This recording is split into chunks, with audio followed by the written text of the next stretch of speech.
কিন্তু মনে রাখবেন তাম বিশ্ব জুড়ে যত মানুষ পীর বুজুর্গ হয়েছেন, যত মানুষ পীর বুজুর্গ হয়েছেন, আমার কাছ থেকে লিখে স্ট্যাম্প লাগিয়ে নেন, বেঁচে থাকলে প্রমাণ দেব। কেউ শুধু ফরজ নামাজ পড়ে, শুধু ফরজ রোজা রেখে, শুধু হজ করে, শুধু যাকাত দিয়ে, শুধু দাড়ি রেখে, শুধু সুন্নতি পোশাক পরে, শুধুমাত্র হজ করে, তারা কেউ পীরওয়ালি হয়নি।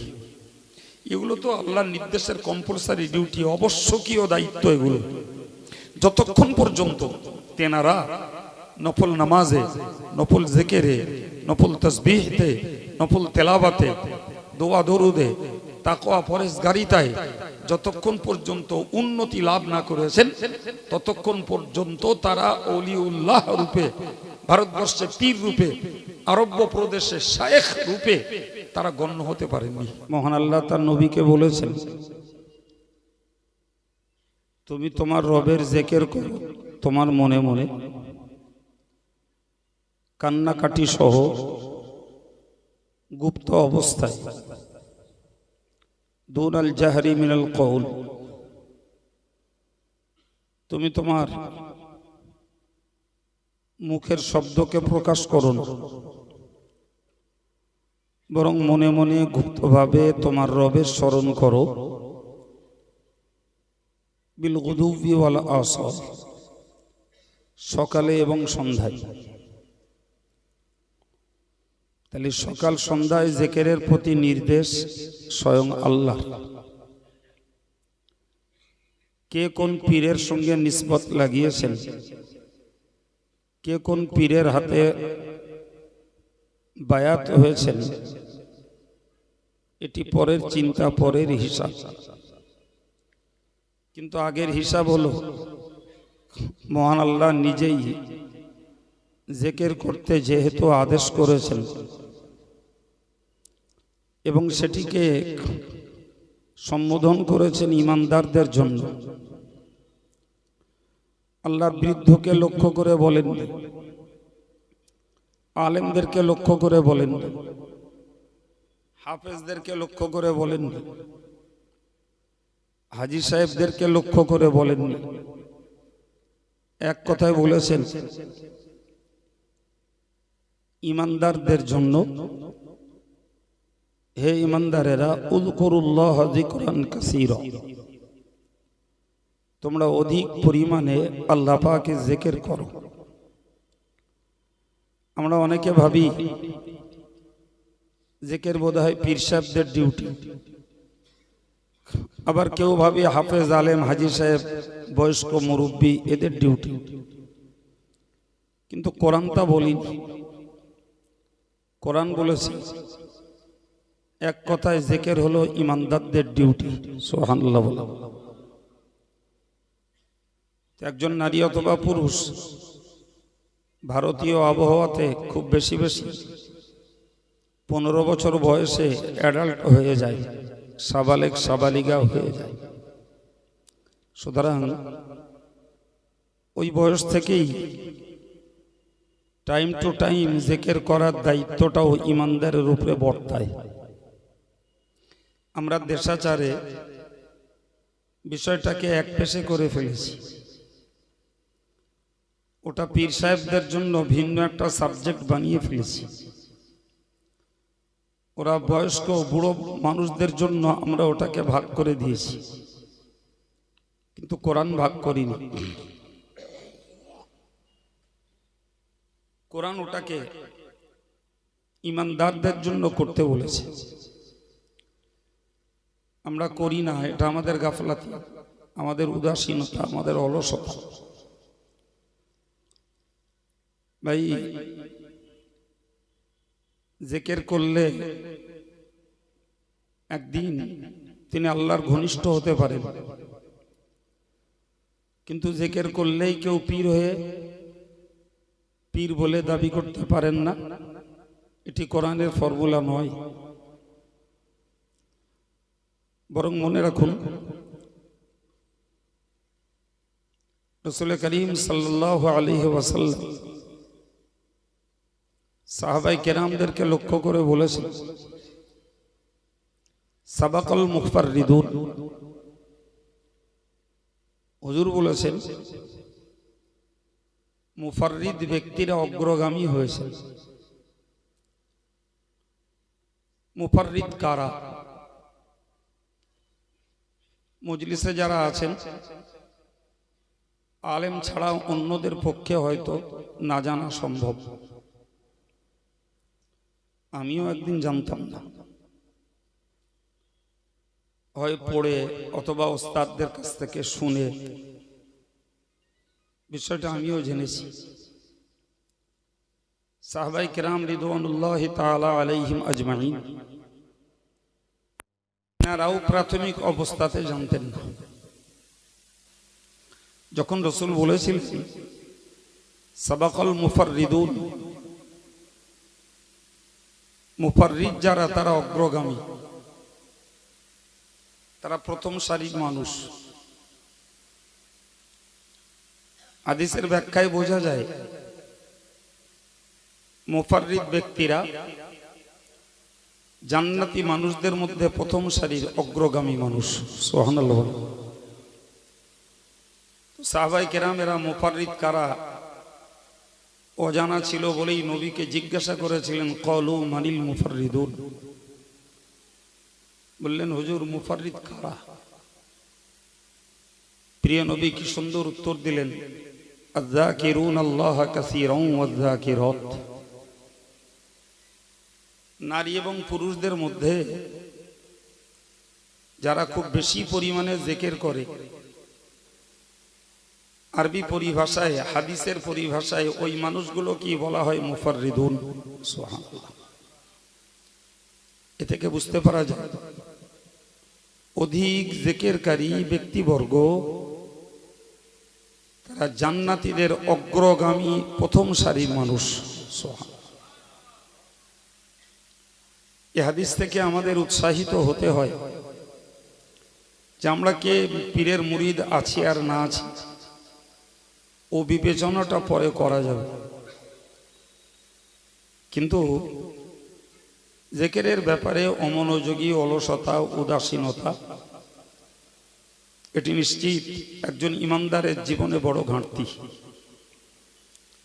সুতরাং আমার সম্মুখে বসা সাবালেক ভাই যারা, প্রিয় যুবক যারা,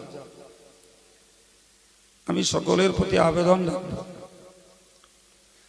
আমরা সকলেই জিকিরের প্রতি একটু প্রিয়তা বাড়াই, একটু মহব্বত বাড়াই। মনে রাখবেন রাসূলুল্লাহ বলেছেন, মাসালুল্লাযী ইয়াযকুরুল্লাহ ওয়া মাসালুল্লাযী লা ইয়াযকুরুল্লাহ কামাসালিল হাই ওয়াল মাইয়িত। প্রিয় নবী বলেন, যে মানুষগুলো জিকির করেন এরা জীবিতের সমতুল্য। সুবহানাল্লাহ। আর যে মানুষগুলো জিকির করেন না ওই মানুষগুলো মৃত্যুর সমতুল্য।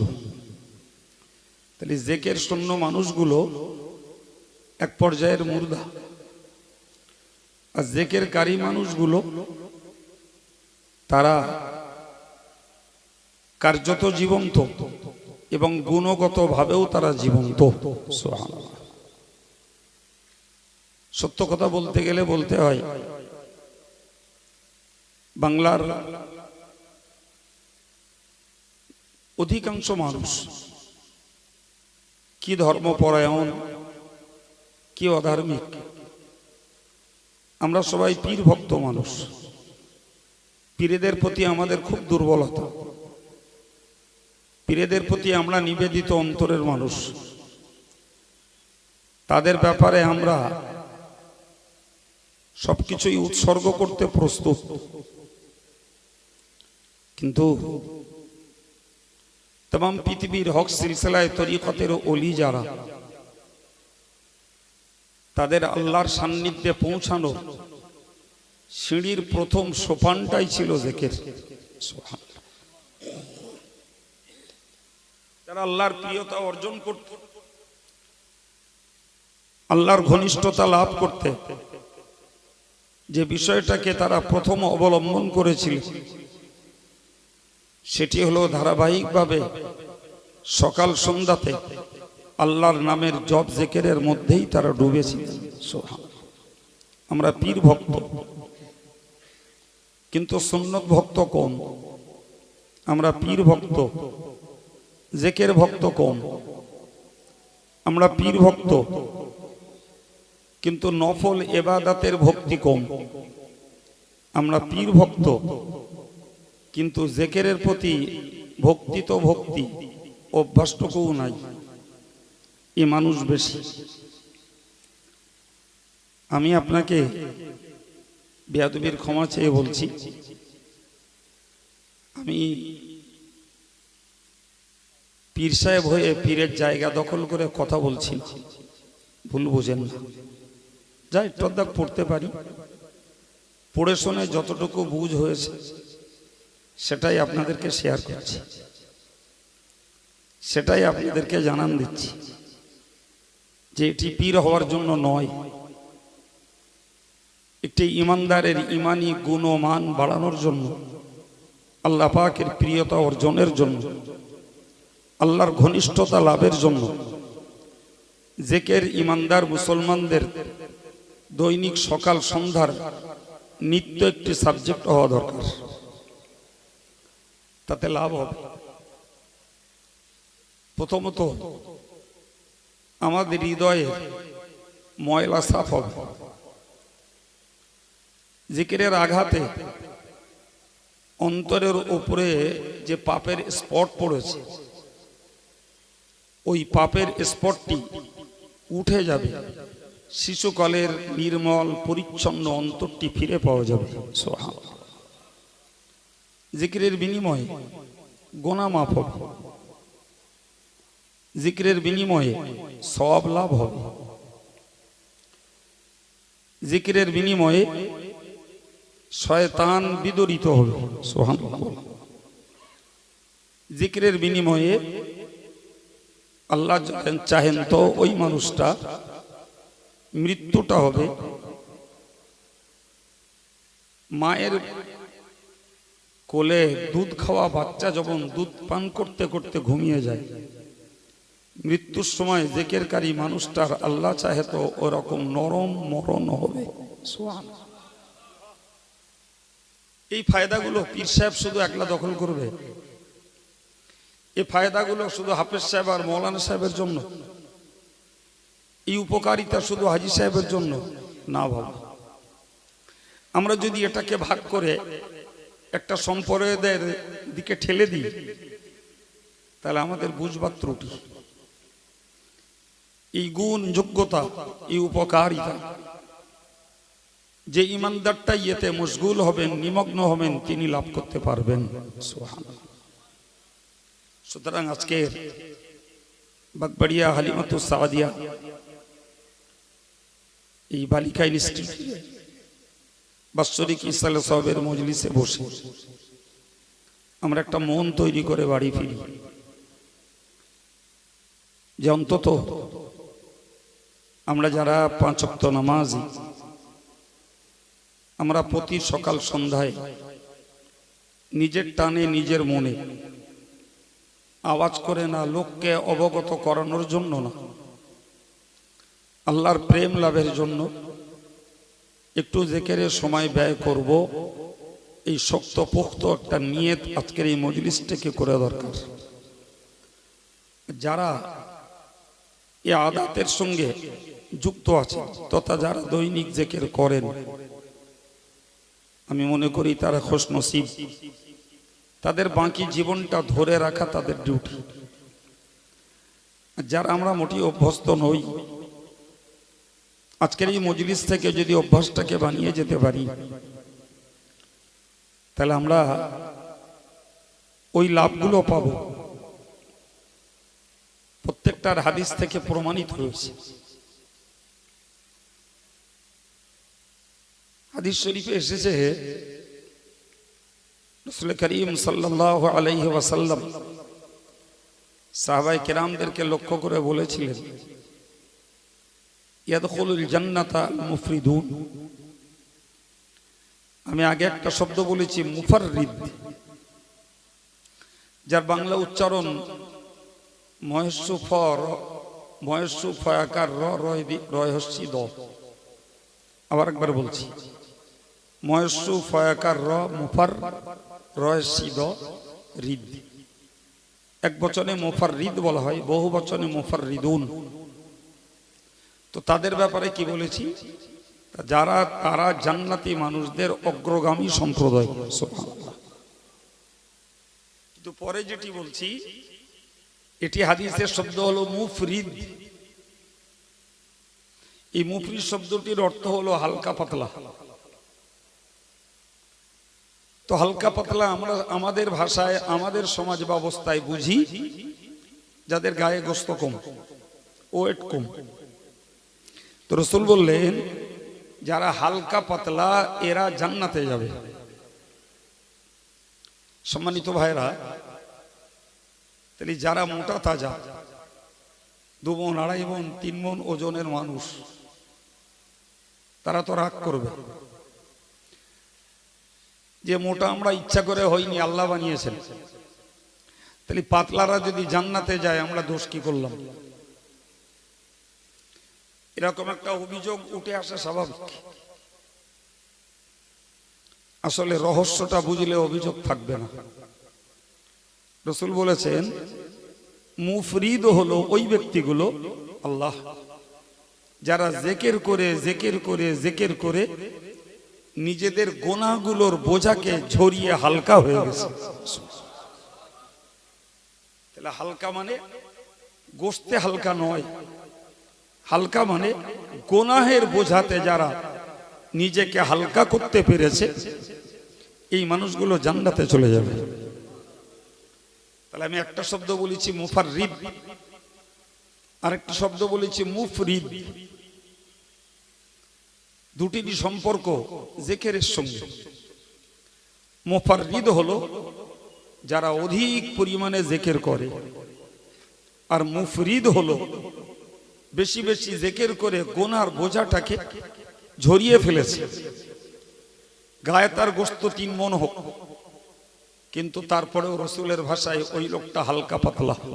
সুবহানাল্লাহ বলে, তিনি গুনার বোঝাকে নামিয়ে ফেলেছে।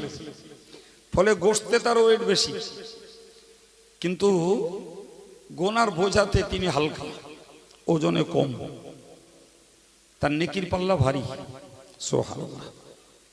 আরেকজন মানুষ পাতলা, গায়ে গোশত কম, 55, 50, 60 কিলো ওজন, কিন্তু ভদ্রলোক জিকির করেন না। তাহলে গোশতে লোকটা কম হতে পারে, কিন্তু পাপের বোঝায় লোকটা অনেক ভারী। সম্মানিত ভাইরা, এই হাদিস থেকে বুঝতে পারা যায় জিকির করলে গুনাহ ঝরে যায়। জিকির করলে গুনাহ ঝরে যায়।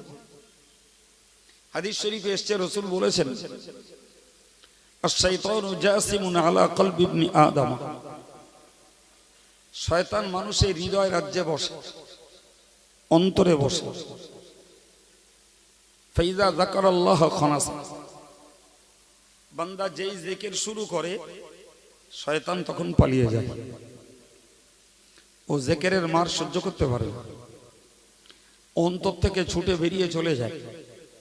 অন্তর শয়তানের বৈঠকখানা। ও ওখানে বসেই মানুষকে কুমন্ত্রণা দিয়ে মানুষকে বিভ্রান্ত করে। কিন্তু মানুষ যখন জিকির করে ও তখন ওখান থেকে ছুটে বেরিয়ে যেতে বাধ্য হয়। ওয়া ইযা গফালা ওয়াসওয়াসা। যেই মানুষটা উদাস হয়ে যায়, অমনোযোগী হয়ে যায়, জিকিরের প্রতি তার টান কমে যায়, জিকির বন্ধ হয়ে যায়, সেই মুহূর্তেই শয়তান আবার এসে তাকে ধোঁকা দেয়, দাগা দেয়। তাহলে হাদিস থেকে বুঝতে পারা যায় জিকির করলে পরে শয়তানের হাত থেকে রক্ষা পাওয়া যায়। সুবহানাল্লাহ। এগুলো লাভ, এগুলো লাভ। ভাই হযরত আবু হুরায়রা রাদিয়াল্লাহু আনহু কোন একদিন তিনি চারা বসাচ্ছিলেন, চারা। তো রাসূল তাকে বললেন, আবু হুরায়রা কিসের চারা লাগাচ্ছ? তো হযরত আবু হুরায়রা বললেন, হুজুর আমি একটা নিজের জন্য গাছ লাগাচ্ছি। রাসূল বললেন আবু হুরায়রা, আমি তোমাকে এর থেকে ভালো চারা ভালো গাছের কথা বলবো? তো হযরত আবু হুরায়রা খুশি হয়ে বললেন, জি হ্যাঁ বলুন। তো প্রিয় নবী বললেন, তুমি যদি এর থেকেও ভালো গাছের ফল খেতে চাও তাহলে সাব্বিহু হামিদু হাল্লিলু কাব্বিরু, তুমি সুবহানাল্লাহ পড়ো, আলহামদুলিল্লাহ পড়ো, লা ইলাহা ইল্লাল্লাহ পড়ো, আল্লাহু আকবার পড়ো। তুমি একটা করে তাসবিহ তাহমিদ তাকবীর তাহলিল একটা করে কালাম পড়বে, তোমার নামে জান্নাতে একটা করে গাছ লেগে যাবে। আর একটু মহব্বত করে বলে, তো যে গাছ তোমার জন্য লাগবে ও গাছের ফল আর কেউ খাবে না। তার মানে যে মানুষগুলো নিজের টানে, নিজের মহব্বতে, নিজের আকর্ষণে সুবহানাল্লাহ আলহামদুলিল্লাহ লা ইলাহা ইল্লাল্লাহ আল্লাহু আকবার এই জাতীয় তাসবিহগুলো নিত্য পড়তে অভ্যাস বানিয়েছেন, এর গুপ্ত রহস্য একদিন ওই মানুষটা আল্লাহর দয়ার জান্নাতে চলে যাবে। কারণ তার নামে ওদিকে জান্নাতে গাছ তৈরি হয়েছে, আর সে জাহান্নামে থাকবে আর ওই গাছের ফল খাবে। ইট ইজ ইম্পসিবল, এটা অসম্ভব। ও গাছ যখন তার তাসবির বদৌলতের গাছ, ও গাছের ফল তিনিই খাবেন, ফলে তাকে আল্লাহ জান্নাত দান করবেন। সম্মানিত ভাইরা, কোরআন বলছে ওয়াসাব্বিহুহু বুকরাতাও ওয়া আসীলা, তোমরা সকাল সন্ধ্যায় আল্লাহর নামের তাসবিহ পড়ো। সুবহানাল্লাহ, সকাল সন্ধ্যায় আল্লাহর নামের, তাহলে এমনি জিকির একটা আলাদা নির্দিষ্ট বিষয়, আর তাসবিহ আলাদা একটা কালাম।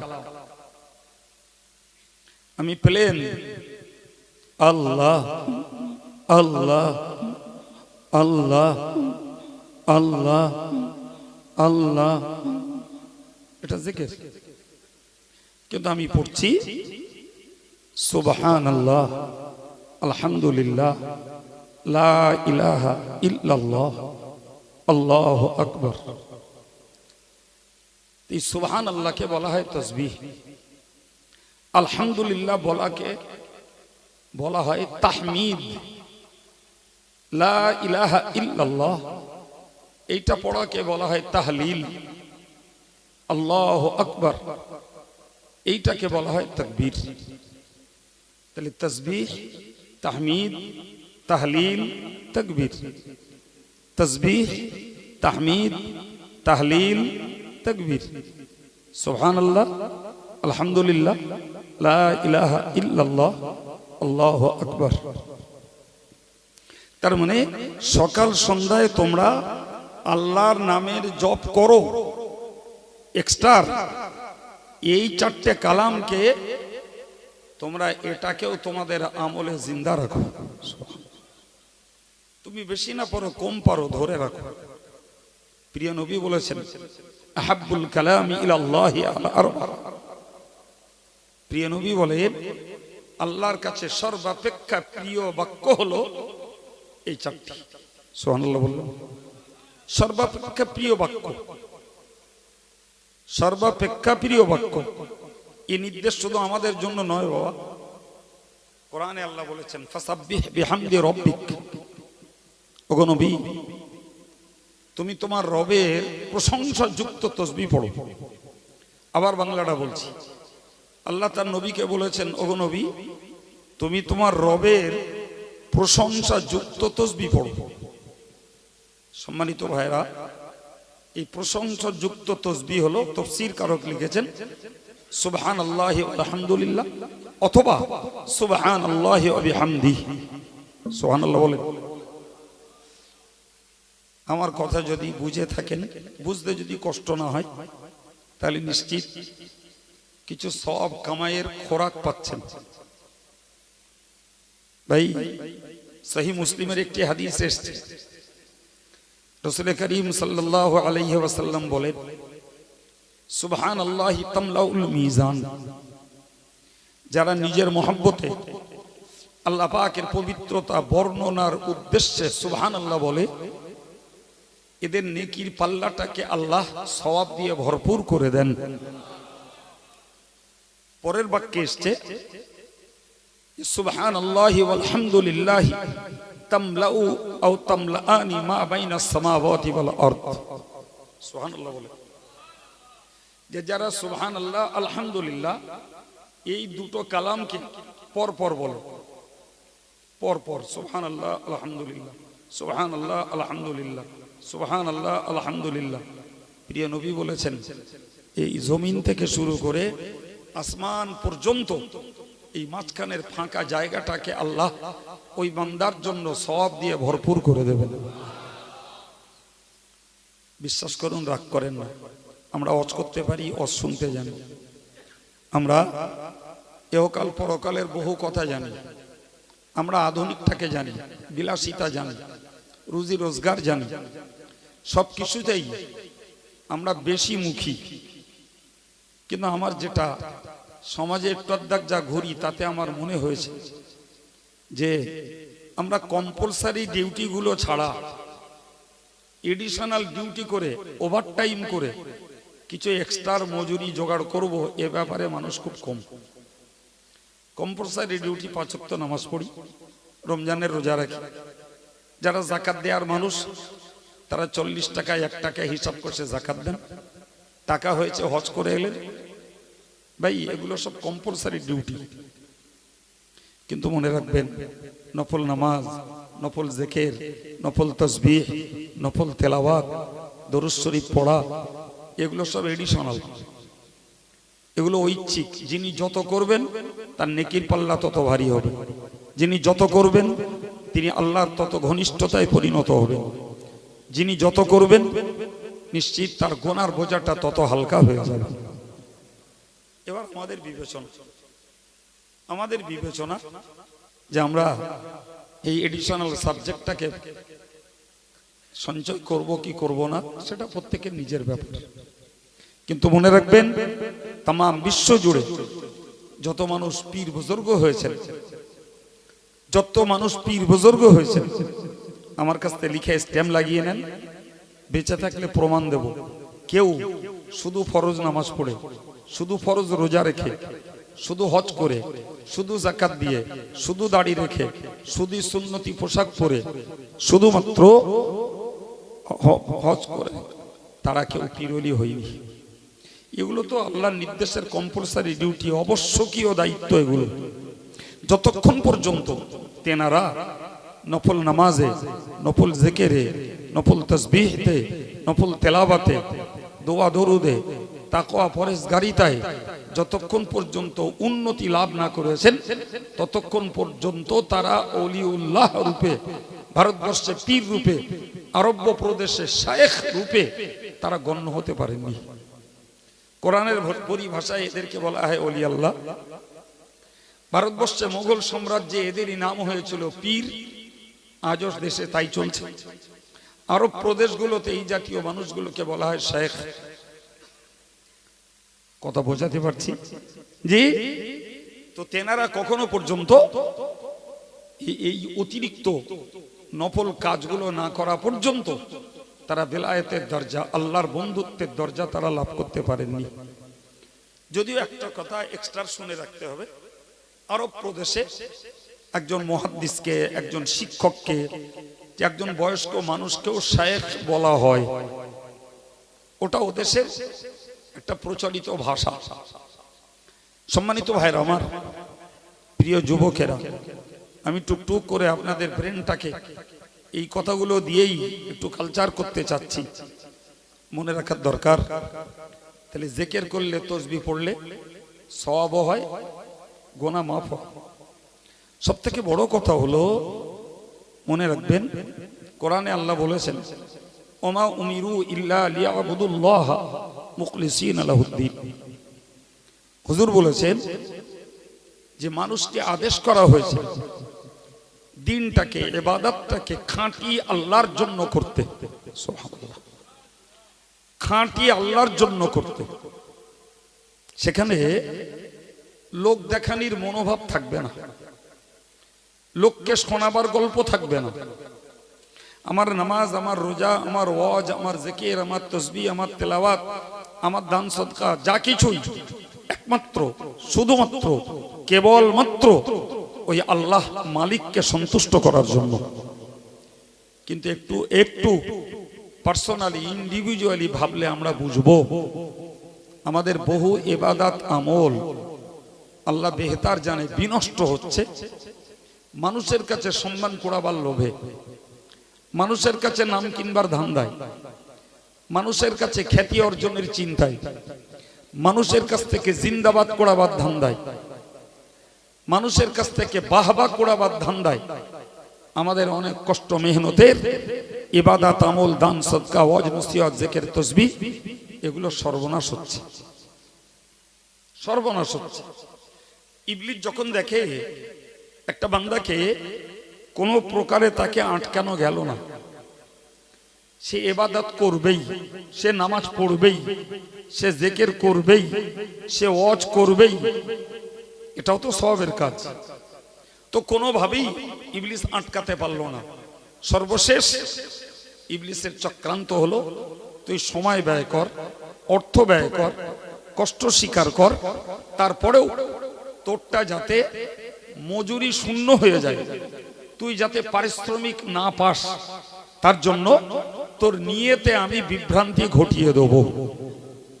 ওটা ওর লাস্ট চান্স, ওটা ওর সর্বশেষ চক্রান্ত। আমি আব্দুল কাইয়ুম কথা বলছি।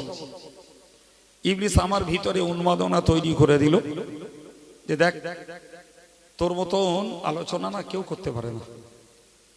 ওইটা আমি মনে মনে লালন করলাম, পুষলাম, চট করে এক সময় ওটা কি প্রকাশ করে ফেললাম। আমি তাসবিহ পড়ি, জি ইবলিস আমাকে পড়তে মানা করবে না বাবু, ও পড়াবে। একটা দিন আমার মানসিকতায় তৈরি করে দেবে যে দেখছিস এই টোটাল গ্রামে তোর মতন তাসবিহ পড়ার লোক আর একটাও নেই, তুমি নামাজ পড়ছো বাবা, পড়ো, কপাল দাগ করে ফেলো, কোনো টেনশন নেই, তুমি কত দাগ করবে করো না, জি একটা দিন তোমার ভিতর দিয়ে আমি বার করে নেব যে তোর মতন এত একাগ্র চিত্তের নামাজ, এত মনোনিবেশের সঙ্গে নামাজ গোটা মসজিদে কেউ পড়ে না।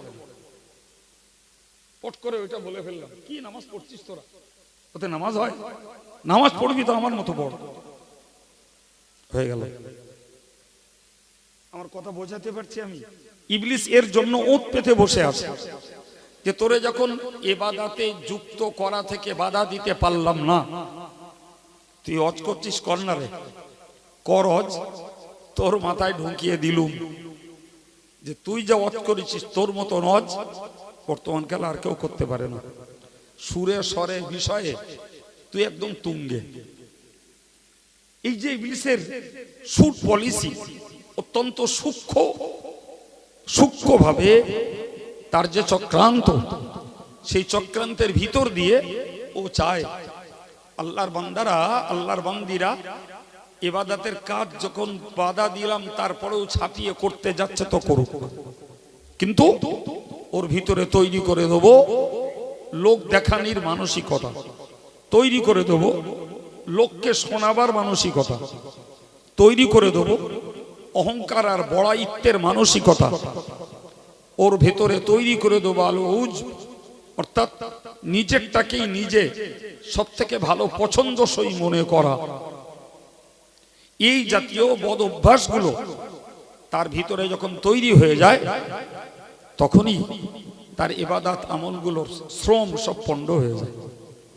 আমার বলার উদ্দেশ্য হলো বাবু, যে মানুষ যখন জিকির করে আর শয়তান যখন হৃদয় থেকে পালায় না, তখন ওই বান্দার ইবাদত আমলগুলোর ভিতরে ইখলাস পয়দা হয়ে যায়।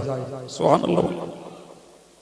ইখলাস আরবি শব্দ, একদম বিশুদ্ধ, খাঁটি, নির্দোষ নিয়তে আল্লাহর সন্তুষ্টির জন্য ইবাদত করার মন তখন তৈরি হয়। ওর জন্য জিকির একটা মস্ত বড় সাবান, জিকির একটা ষড়যন্ত্র, যেই ফলে এই জিকিরটাকে আমার আল্লাহ এতটা গুরুত্ব দিয়েছেন, এতটাই। কোরআনে বেশি নামাজ পড়ার কথা বলা নেই বাবা, কোরআনে বেশি রোজা রাখার কথা বলা নেই, কোরআনে বেশি যাকাত দেওয়ার কথা বলা নেই, কোরআনে হজ প্রতি বৎসর করার কথা বলা নেই, এমনকি হাদিসেও নেই। তবে হ্যাঁ, হাদিসে নফল নামাজের সূত্র পাওয়া যায়, হাদিসে পাওয়া যায় বেশি করে দান করার, হাদিসে পাওয়া যায় নফল রোজা রাখার উৎসাহ। কোরআনে নাই বাবা। যার পড়তে পারি, ওস্তাদদের কাছ থেকে শুনে বুঝে পড়ে বুঝেছি, এই জাতীয় বিষয়গুলির কোরআনে একটিও বেশি করে করার কথা বলা নাই।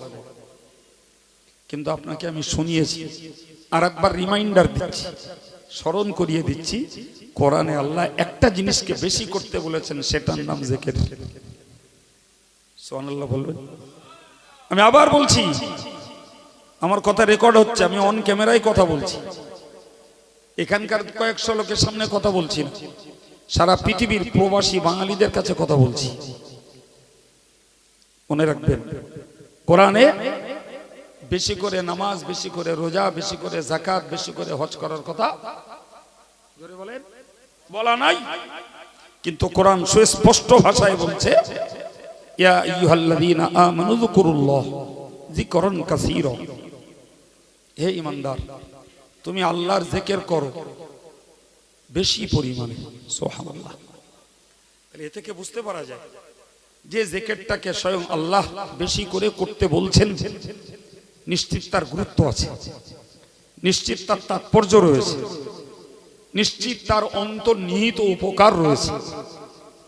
যে উপকারগুলোর কথা আমি ছোট ছোট করে আপনাদের বুঝিয়েছি। গুনাহ মাফ হয়, সওয়াব হয়, অন্তরের ময়লা দূর হয়, শয়তান পালিয়ে যায়, ইখলাস পয়দা হয়, জিকিরের বিনিময়ে মৃত্যুর সময় নরম ভাবে আল্লাহ চাহে তো মরণটা হয়। সুবহানাল্লাহ। সুতরাং এতগুলো গুরুত্বপূর্ণ উপকারিতা যে জিকিরের মধ্যে মৌজুদ, সম্মানিত ভাই আমার, ওই জিকিরটাকে আল্লাহ কোরআনে বেশি করে করতে বলে গুরুত্ব দিয়েছেন। যদিও আমাদের কাছে আগে বলেছি একবার, পীরের প্রতি ভক্তির দাবি আছে প্রচুর, কিন্তু যারা পীর হয়েছেন, বুজুর্গ হয়েছেন, আমাদের কাছে স্মরণীয় হয়েছেন, বরণীয় হয়েছেন, আমাদের কাছে অনুকরণীয় বলে মনে হয়েছে, ভাই তারা কোন পথে কোন কর্মে তারা ওই স্মরণের জায়গা দখল করেছে, বরণের জায়গা দখল করেছে, তারা আমাদের জন্য মডেল তৈরি হয়েছে, যে কাজের ভিত্তিতে সেই কাজগুলো আমাদের কাছে অভাব। আমাদের রয়েছে শুধু মুখের দাবি, শুধু মুখের দাবি, জিন্দাবাদের ফোয়ারা, কাজের বেলায় লোকের বড় অভাব। আল্লাহ আমাদের সত্যকে বোঝার তৌফিক দেন, বলো না আমিন। ভুল বোঝাবুঝি থেকে আল্লাহ আমাদেরকে হেফাজত করেন, বলো না আমিন। সম্মানিত ভাইরা আমার, আমি নালায়েক অযোগ্য, আপনারা যথেষ্ট শোনার আগ্রহী মানুষ, চেতনা আছে আপনাদের মধ্যে, তো আমি কিছুক্ষণ আপনাদের কাছে একদম খাস ভাবে জিকিরের উপরে যতটুকু পেরেছি কোরআন হাদিসের তথ্য এনে আপনাদের একটু উৎসাহ, একটি আগ্রহ তৈরি করার, এবং দৈনিক জীবনে জিকিরের প্রতি আমরা মনোযোগী হতে পারি তার উপরে আপনাদেরকে উৎসাহিত করার চেষ্টা করেছি। আল্লাহ আমার চিন্তা চেতনা উপরে আমাকে কায়েম রাখেন।